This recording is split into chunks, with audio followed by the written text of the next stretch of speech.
नमस्कार, स्वागत है आप सभी का। सुबह के 9:30 बज चुके हैं। वक्त होता है इकोनॉमी टुडे का और कल एनडीए 3.0 की दूसरी कैबिनेट की बैठक में 5 बड़े फैसले लिए गए। ये फैसले खासतौर पर किसानों और अर्थव्यवस्था को आने वाले समय में नई गति देते हुए नजर आएंगे।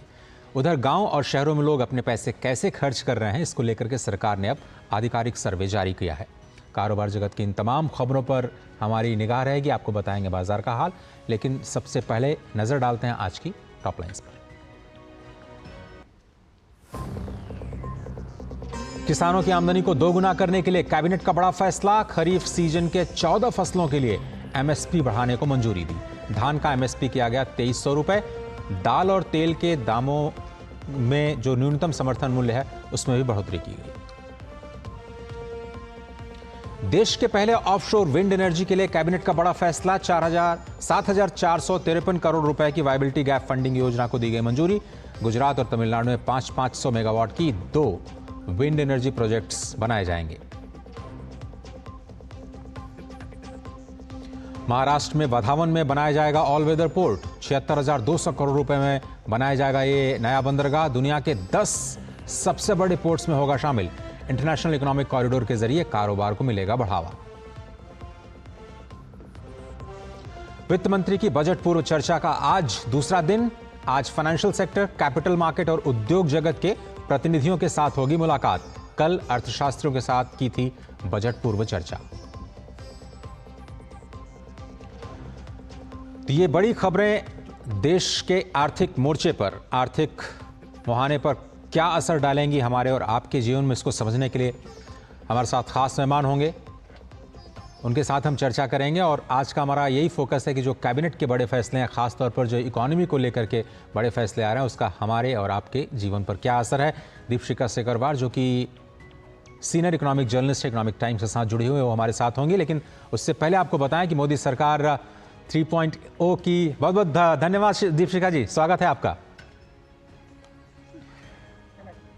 और कैबिनेट की जो बैठक हुई उसमें जो बड़े फैसले लिए गए उस पर हम निगाह डालते हैं। बुधवार को दूसरी कैबिनेट की बैठक हुई है, इसमें 5 बड़े फैसले लिए गए।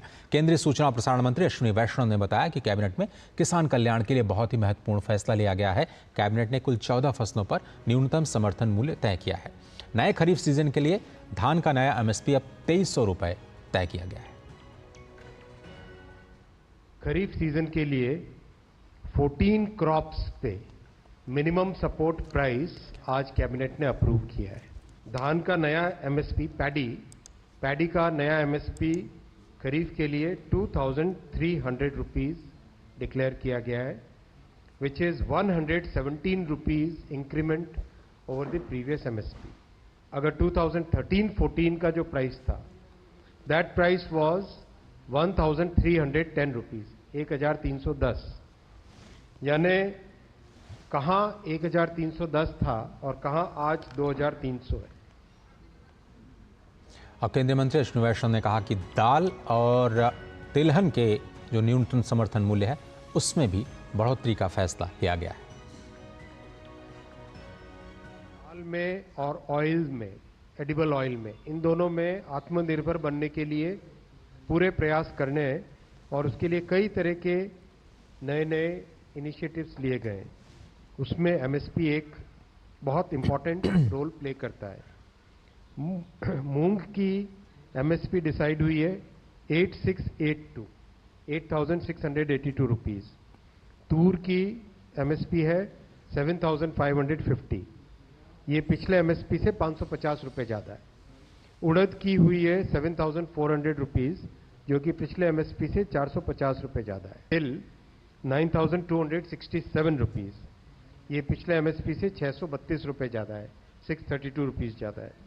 ग्राउंडनट मूंगफली का तेल 6,783, 6,783, 8,717, ये भी 983, 983 रुपीज इंक्रीज किया गया है। Sunflower 7,280, soybean 4,892 rupees. और इस पहली बड़ी खबर पर हमारे जो एक्सपर्ट हैं उनकी राय लेते हैं। दीपशिखा जी, बहुत धन्यवाद। एक बार फिर से आपका स्वागत है इकोनॉमी टुडे में। हमने पहला ही फैसला देखा जब प्रधानमंत्री ने ऑफिस एज्यूम किया तो उन्होंने पीएम किसान सम्मान योजना को हस्ताक्षर के जरिए मंजूरी दी, फिर उसके बाद काशी गए, उन्होंने उसको डिस्ट्रीब्यूट भी किया और कल कैबिनेट ने 14 फसलों का एक साथ एमएसपी बढ़ाया है। कितना फर्क पड़ेगा किसानों की आमदनी में और ओवरऑल एग्रीकल्चर ग्रोथ को लेकर के ये कितना बड़ा फैसला है? अजय, सरकार ने जब से चार्ज लिया है तो एक बहुत ही क्लियर फोकस और बहुत ही क्लियर जो दिशा आ रही है उसमें यह है कि कृषि क्षेत्र, ग्रामीण क्षेत्र जो एक बहुत बड़ा फोकस रहेगा जी। तो सबसे पहले पीएम किसान निधि का ऐलान किया गया और अब ये एमएसपी बढ़ाने का फैसला किया गया। तो एमएसपी में 5 से 11% की बढ़ोतरी है जो खरीफ की फसल है उसके लिए। तकरीबन जैसा कि मिनिस्टर वैष्णव जी ने भी बताया कि तकरीबन 2 लाख करोड़ का एमएसपी की खरीद पर किसानों को उसका फायदा होता था उनकी आमदनी में, और उसके ऊपर ये जो बढ़ोतरी हुई है तकरीबन 35,000 करोड़ की हुई है।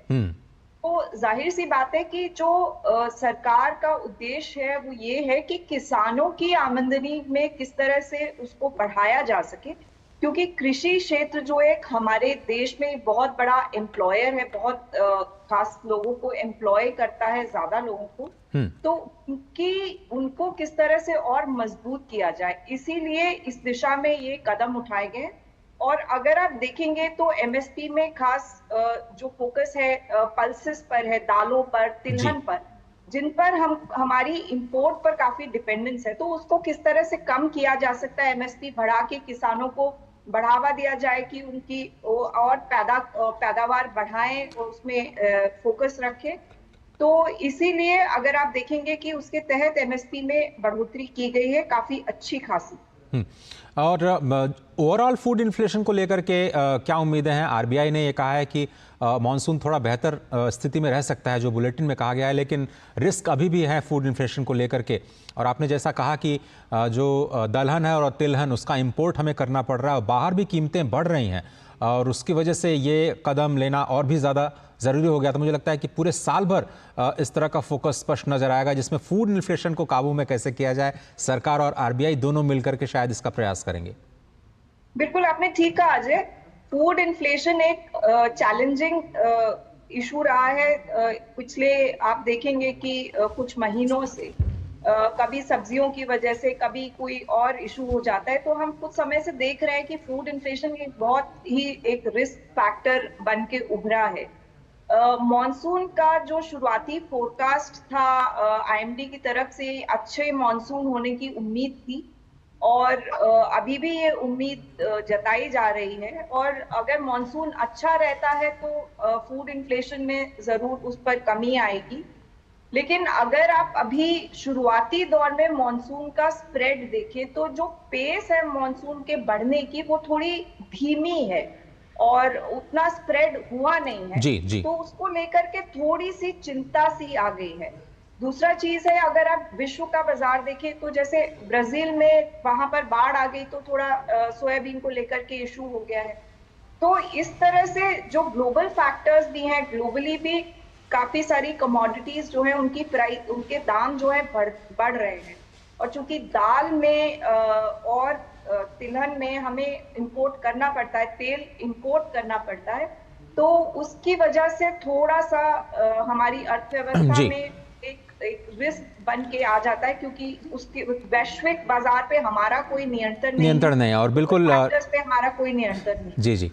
आप मेरे साथ बने रहिए, हम जो दूसरी बड़ी खबरें हैं उस पर भी आपकी राय लेंगे। और कैबिनेट का दूसरा बड़ा फैसला हम देखें तो भारत में पहली ऑफशोर विंड एनर्जी प्रोजेक्ट का जो अप्रूवल हुआ है उसको लेकर के 1 गीगावाट के 2 जो प्रोजेक्ट्स हैं 500 मेगावाट के, उनको मंजूरी दी गई है। और विंड एनर्जी की दिशा में ये पहला ऑफशोर प्रोजेक्ट इतने बड़े लेवल पर चलाया जा रहा है। आइए सुनते हैं कि इस पर क्या कहना है। भारत में पहली ऑफशोर विंड एनर्जी प्रोजेक्ट का आज अप्रूवल हुआ है।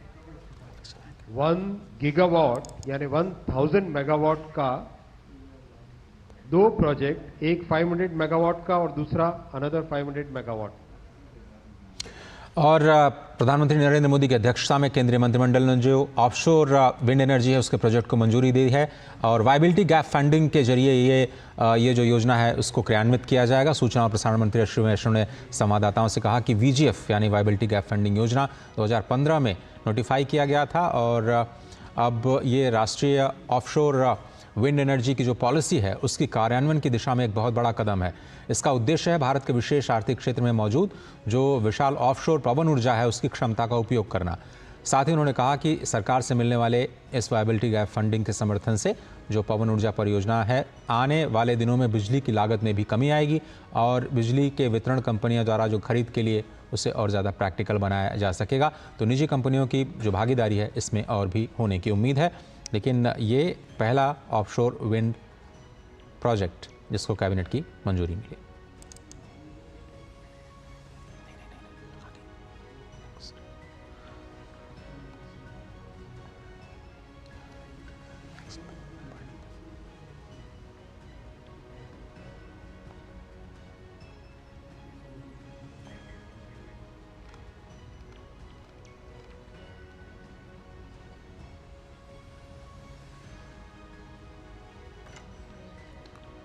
नवीकरणीय बिजली के उत्पादन में भी इससे काफ़ी उसका सकारात्मक असर पड़ेगा। और पीएम मोदी की अध्यक्षता में लाल बहादुर शास्त्री इंटरनेशनल एयरपोर्ट जो कि वाराणसी का एयरपोर्ट है उसके विस्तार का भी फैसला लिया गया। वाराणसी एयरपोर्ट पर रनवे एक्सटेंशन के साथ ही नई टर्मिनल बिल्डिंग, कार्गो टर्मिनल, विमान स्टैंड, विमान हैंगर और कैट 3 प्रणाली इंस्टॉल करने सहित कई सारे कार्य किए जाएंगे। एयरपोर्ट की जो कैपेसिटी थी 39 लाख पैसेंजर्स पर एनम की कैपेसिटी है वो करीब करीब कंप्लीट हो गई है। करीब करीब अब वो फुल कैपेसिटी पे चल रहा है। Time has come to expand it. तो आज के इस डिसीजन में कैबिनेट में प्रधानमंत्री श्री नरेंद्र मोदी जी की अध्यक्षता में फैसला लिया गया कि वाराणसी का Lal Bahadur Shastri international airport expand किया जाएगा। एक नया टर्मिनल बिल्डिंग बनेगा, इसमें रनवे का एक्सपेंशन होगा और जो हाईवे है उसको अंडर सरफेस अंडरपास की तरह डेवलप किया जाएगा जिससे कि रनवे को फुल लेंथ मिल सके। प्लस ILS जो इंस्ट्रूमेंटेशन बेस्ड लैंडिंग सिस्टम होता है उसका इसमें किया जाएगा। ये completely airport authority of India के इंटरनल रिसोर्सेज से इसका डेवलपमेंट होगा।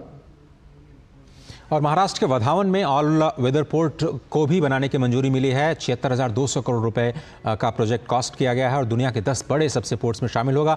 ये इंटरनेशनल इकोनॉमिक कॉरिडोर्स जिस पर हमारी सरकार फोकस कर रही है उसके जरिए कारोबार को बढ़ावा मिलेगा, ऐसी उम्मीद जताई गई कैबिनेट के फैसलों में। और इन सभी इंफ्रास्ट्रक्चर प्रोजेक्ट्स पर बात करने के लिए एक बार फिर से हमारे साथ जो हमारे खास मेहमान हैं दीपशिखा सिकरवार जी, उनके साथ जुड़ते हैं। दीपशिखा जी, ये जो फोकस है इंफ्रास्ट्रक्चर पर, खासतौर पर जो पोर्ट पर $1 बिलियन का एक तरह से इन्वेस्टमेंट का फैसला लिया गया, साथ ही साथ ये विंड एनर्जी को लेके, ये कितने बड़े फैसले साबित होंगे हमारे इंफ्रास्ट्रक्चर डेवलपमेंट के लिए? अजय, अगर आप देखेंगे कि पिछले कुछ वर्षों में सबसे बड़ा जो फैसिलिटेशन की तरफ उद्योग जगत जिस चीज की शिकायत करता था वो था हमारे यहाँ कॉस्ट ऑफ लॉजिस्टिक्स जो है वो बहुत ज्यादा है, खास तौर से निर्यात क्षेत्र के लिए। तो उसमें यही कहा जाता था कि पोर्ट्स और हमारा जो ट्रांसपोर्ट लॉजिस्टिक्स है उसकी कीमत बहुत ज्यादा होती है, बहुत धीमा होता है, तो हम इंटरनेशनली जो है अंतर्राष्ट्रीय स्तर पर हम कॉम्पिटिटिव नहीं रहते हैं। तो आप कुछ वर्षों से हम देख रहे हैं कि सरकार का जो एक फोकस रहा है कि इंफ्रास्ट्रक्चर के ऊपर खास ध्यान दिया जाए और उसी के तहत गति शक्ति जैसे लॉन्च किया गया।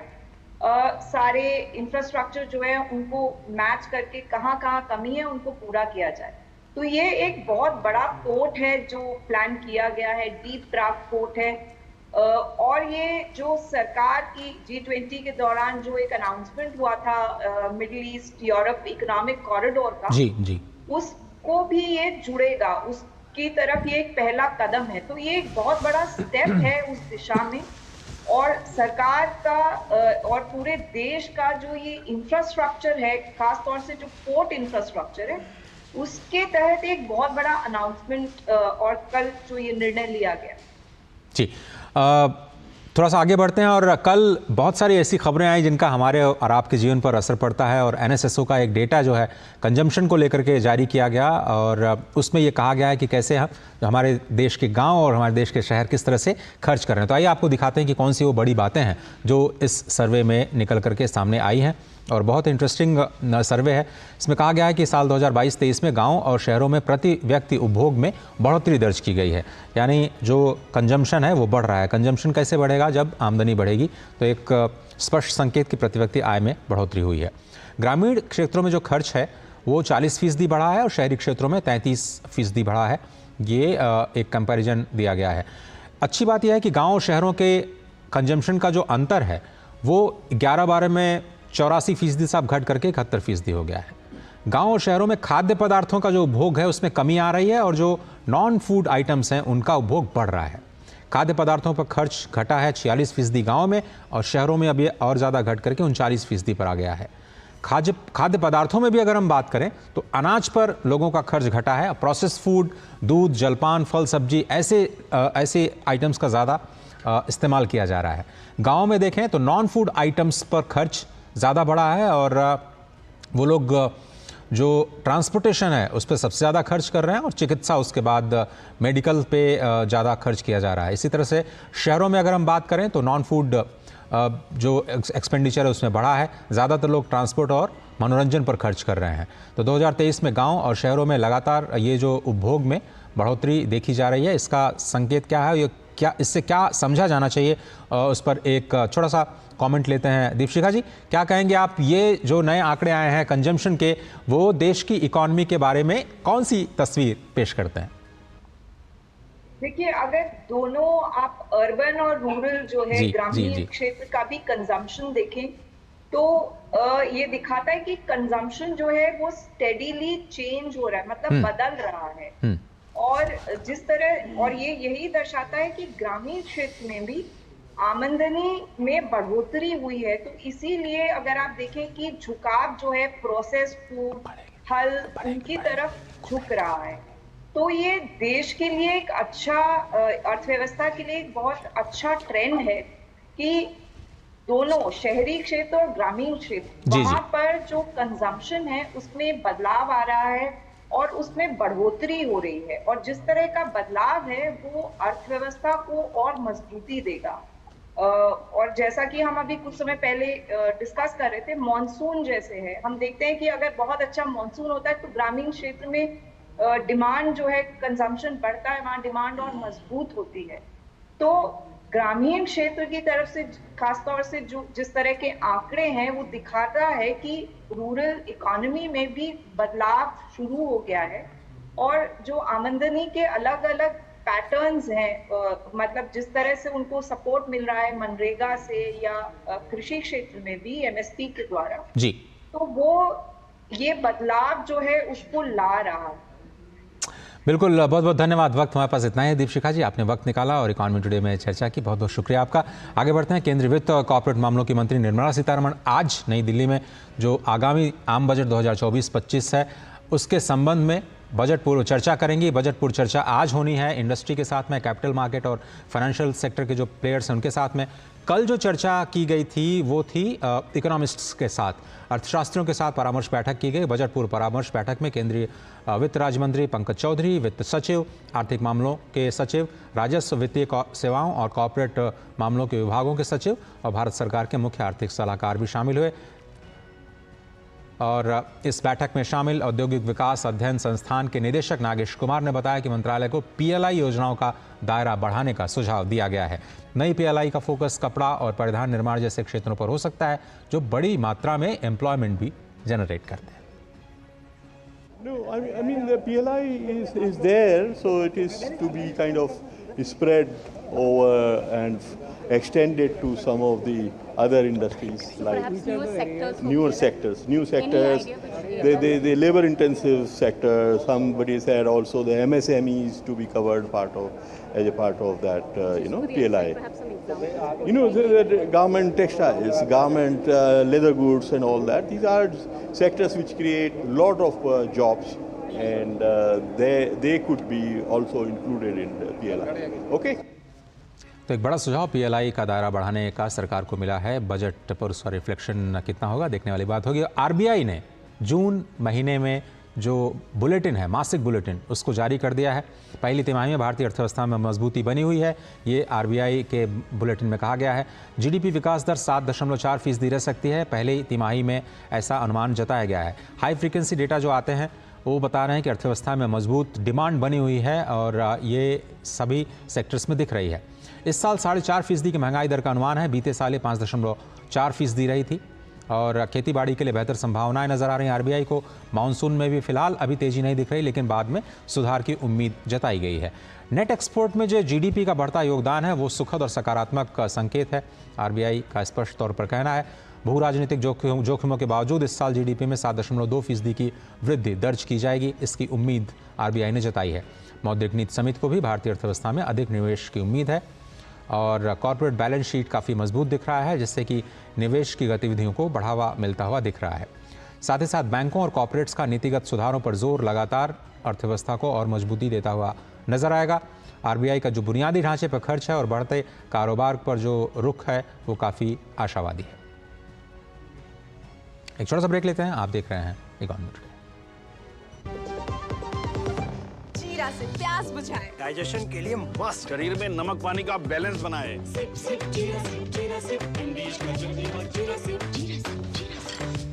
ये डाउट बहुत ही अमेजिंग चीज है, काम आसान कर देती है। अब जिस पे भी डाउट है वो तो ऑटोमेटिकली आउट है। लेकिन मुथूट फाइनेंस से गोल्ड लोन लेते हुए कोई डाउट नहीं है, क्योंकि यहाँ है पूरी ट्रांसपेरेंसी, 100% भरोसा और सुरक्षा। तभी तो मुथूट फाइनेंस है भरोसा इंडिया का, इंडिया का number 1 most trusted financial services brand. तो गोल्ड लोन लेने के लिए कॉल करें 1-800-313-1212। घुटना, कंधा या कमर, चाहे जैसा हो दर्द, डॉक्टर ऑर्थो आपको देता है दर्द से पूरी आजादी। ये कोई टेम्पररी पेन किलर नहीं, आयुर्वेदिक औषधि है। Curiosity can take you to some out of the world places. Took me to the moon today. Curious about this place? Scan this QR code before I take it off with my Seat tires. Seat, crafted for the curious. स्वागत आपका एक बार फिर से। देख लेते हैं कि Sensex और निफ्टी की ओपनिंग किस तरह से हुई है। आज सेंसेक्स और निफ्टी एक बार फिर से हरे निशान यानी फायदे के साथ कारोबार करते हुए नजर आए। 91 अंक ऊपर 77,421 पर स्पष्ट तौर पर नजर आया सेंसेक्स आज की ओपनिंग में, और निफ्टी में भी बढ़त का सिलसिला दिखाई दिया। आज निफ्टी 70 अंक ऊपर 23,519। कल ऑल टाइम हाई को छूने के बाद 77,500 के स्तर को छूने के बाद आज सेंसेक्स ने एक बार फिर से तेज़ी के साथ शुरुआत की है और ये लगातार जो तेज़ी है माना जा रहा है कि जारी रहेगी। और पेट्रोल डीजल की कीमतों में बढ़ोतरी के बाद कर्नाटक सरकार अब पानी का शुल्क और बसों के किराए को भी बढ़ाने पर विचार कर रही है।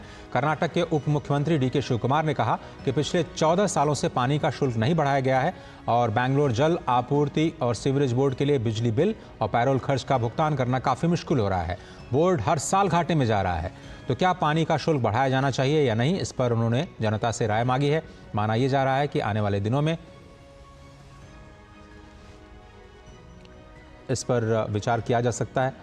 बसों के किराए पर भी विचार लगातार जारी है और जो पेट्रोल और डीजल की कीमतों में बढ़ोतरी हुई है इसका असर खासतौर पर जो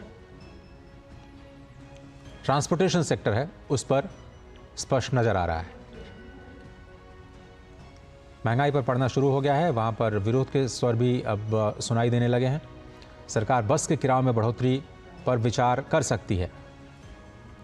कई सालों से बस का किराया भी नहीं बढ़ाया गया और पानी के शुल्क में भी बढ़ोतरी हो सकती है। कर्नाटक में पेट्रोल डीजल की कीमतों में बढ़ोतरी पर अब चर्चा शुरू हो गई, विरोध के स्वर भी सुनाई देने लगे। तो इकोनॉमी टुडे के आज के इस अंक पे सिर्फ इतना ही। पूरी टीम को दीजिए इजाज़त। डीडी न्यूज़ पर खबरों का सिलसिला लगातार जारी है। नमस्कार।